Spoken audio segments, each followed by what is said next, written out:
এই পাবলিক প্লেসে আসলে মানে তামাক মানে সিগারেট প্রচুর লোক ধূমপান করেন এবং এই ক্ষেত্রে যে আমাদের যে নিয়মগুলো অনেক ক্ষেত্রে ভায়োলেটেড হয়। এবার এই জিনিসগুলো সুরক্ষা করা হচ্ছে, এই বিষয়গুলো আরও স্পেসিফাই করা হয়েছে, এক্সপ্লেন করা হয়েছে এবং পরিধিটাও বাড়ানো হয়েছে পাবলিক প্লেসের। এবং এর ফলে যেটা হবে যে তামাক পণ্য, আমরা আশা করছি যে পাবলিক প্লেসে তামাক পণ্যর ব্যবহার বা ধূমপান কমে আসবে। এটা এখানে ক্ষমতা দেওয়া হয়েছে, এটা আমি পুরোটা পড়ে নেই। সংবেদনশীল স্থানে বিক্রয় নিষেধাজ্ঞা, শিক্ষা প্রতিষ্ঠান, হাসপাতাল, ক্লিনিক ও শিশু পার্কের 100 মিটারের মধ্যে তামাক বিক্রয় নিষিদ্ধ।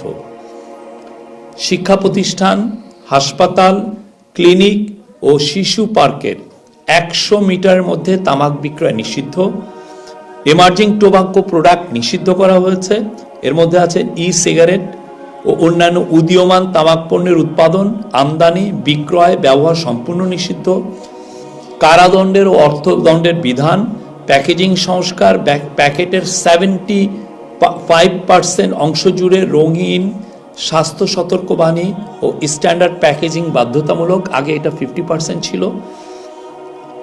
আইন প্রয়োগ জোরদার করা হয়েছে। জরিমানা ও কারাদণ্ড বৃদ্ধি করা হয়েছে। লাইসেন্স বাতিল ও মালামাল জব্দের বিধান রাখা হয়েছে।